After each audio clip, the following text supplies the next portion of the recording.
So now we're going to look at the problem of finding the center of mass of an extended object. So the last demonstration we did was I have a series of point masses, and there are some applications where that makes sense. But sometimes I have some kind of a weird shape like this, and I want to find where's the balance point of that, where's the center of mass, which is also, if I took a shape like this, if I created this shape and sort of threw it through the air and wanted to know what path it's going to follow. In a free fall, an object's going to follow a parabola, but it's only the center of mass that will follow exactly the parabola, and everything else is going to sort of spin around it if it's spinning. So that's one of the reasons we're interested in center of mass of an extended object of this type. So what I did was come up with a couple of functions, y equals 4 minus x squared and y equals ln of x plus 3. So this is what that shape looks like. I should think, what would happen if I cut this shape out and tried to find the center of balance point? Spoiler alert, that's what you're going to do for your project. I think I have mine handy. It's going to look like that. Yeah. All right. So here's what we have is a point mass formula, right, for these specific point masses x sub I, m sub I, and m sub I. So what we're going to do is the same thing we usually do for calculus, which is take this shape and cut it into slices, and we're going to cut it vertically. We'll do delta x. Of course, you could do all of this delta y. I think that will not be beneficial for our purposes.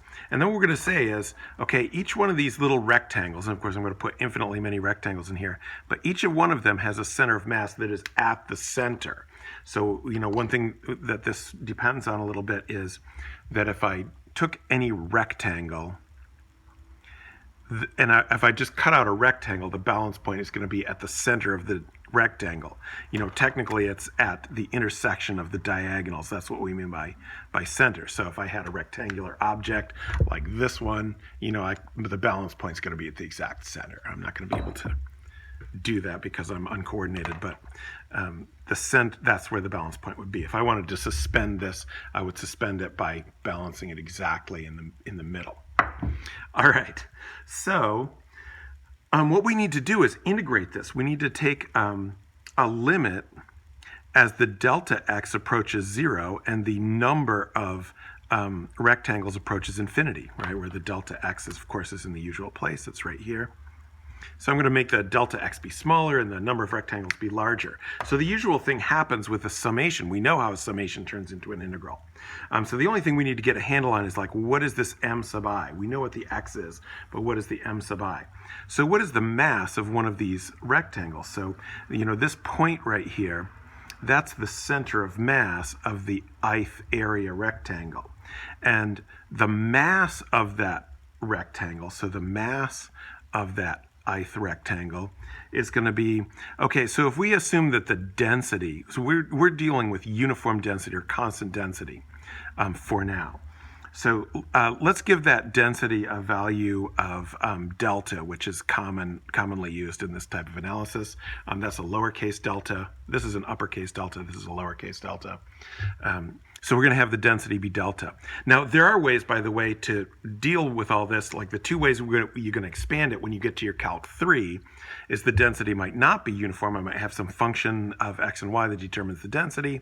And I also will probably have a three-dimensional object because we don't make too many two-dimensional objects. Although a lot of our three-dimensional objects have symmetry that allows us to discard the third dimension. But this is our starting point, is with two-dimensional objects. All right, so the mass is going to be the density times the area. All right, so this would be the density times the area. So what is the area of this rectangle? So the rectangle is the top minus the bottom. So this is our g of x function minus our f of x function.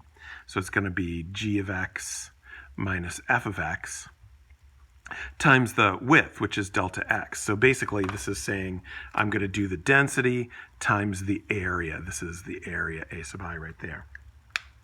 All right, so then the only other piece we need is that when we do this limit as delta x approaches 0, that means this delta x is going to become dx.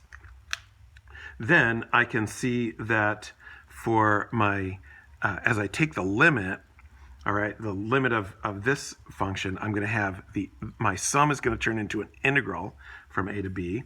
My x sub I is going to remain x. And then I'm going to use this mass expression.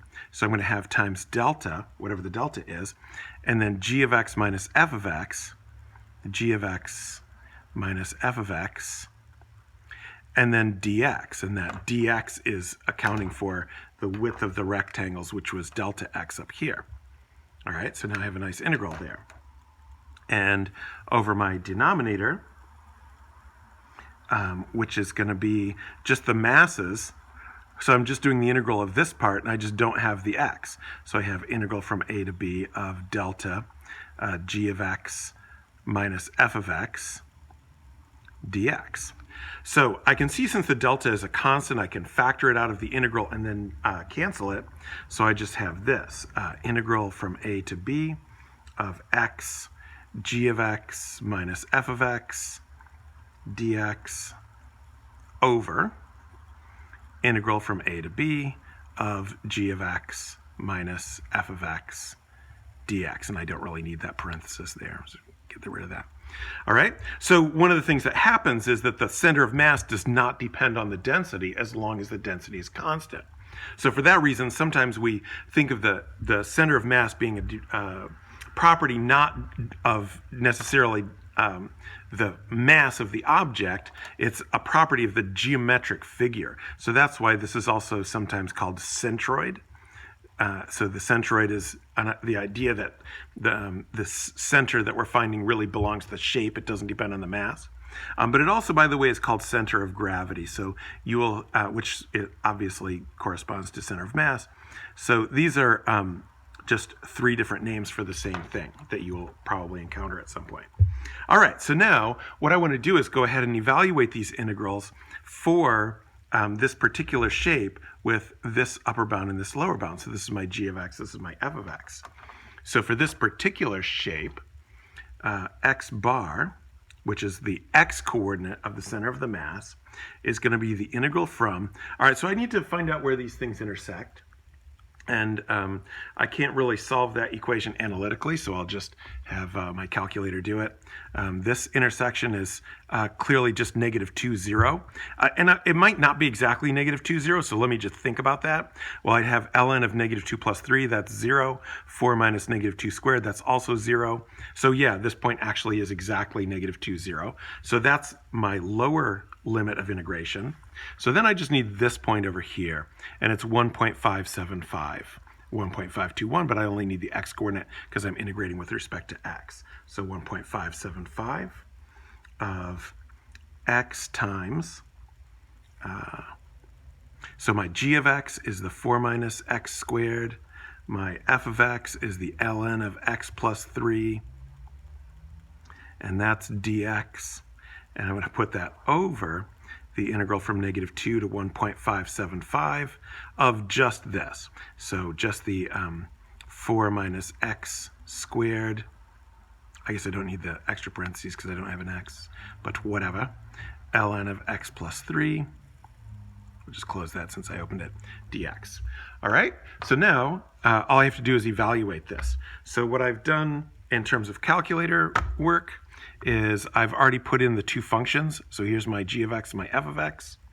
So then all I have to do is go to my computing screen and do, so one other thing that I can do, by the way, is go to graph these. So if I look at the window, I set up a window that sort of matched my Desmos window fairly well. The reason that I want to do that, the reason that I want to graph it and have a graph on my TI is because then I can do this. I can do second calc intersect. And then I will have that exact value instead of a value rounded to 3 decimal places. So I just do first curve, second curve, guess. I guess it's right there. If I put my guess over here, I'm going to get that one. So now I've got all these decimal places. I don't have to write them down. I can just go over to the integral window and let's set up my first integral. So I'm going to do math 9 for the integral. We're going from negative 2 to that value of x that I already have stored in there. So I'm just going to put x.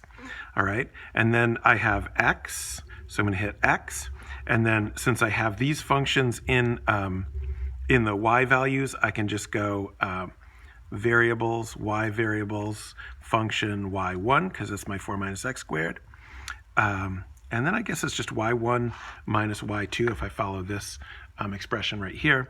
Y1 minus, and then I go vars, y vars, enter y2.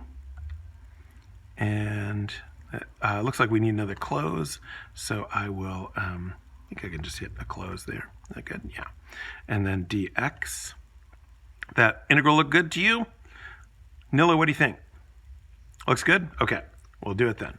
So I get this value, negative 1.36. All right, now that's just the top integral.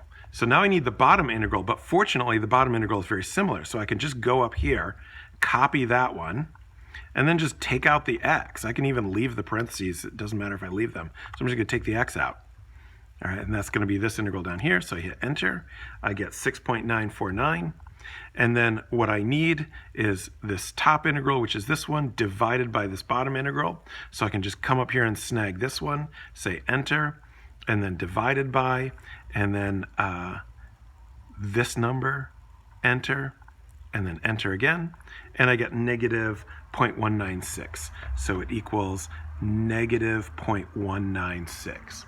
So in terms of the this shape that we have, here's what we have so far. So we know that the x-coordinate of the center of balance is at negative 0.196. So I'm going to add in another function here. X equals negative 0.196. So the balance just on this axis with parallel to the x-axis is on this line. So now I've got the x-coordinate of that center of mass. So my next job is to get the y-coordinate, which has a totally different formula. So we will look at that next.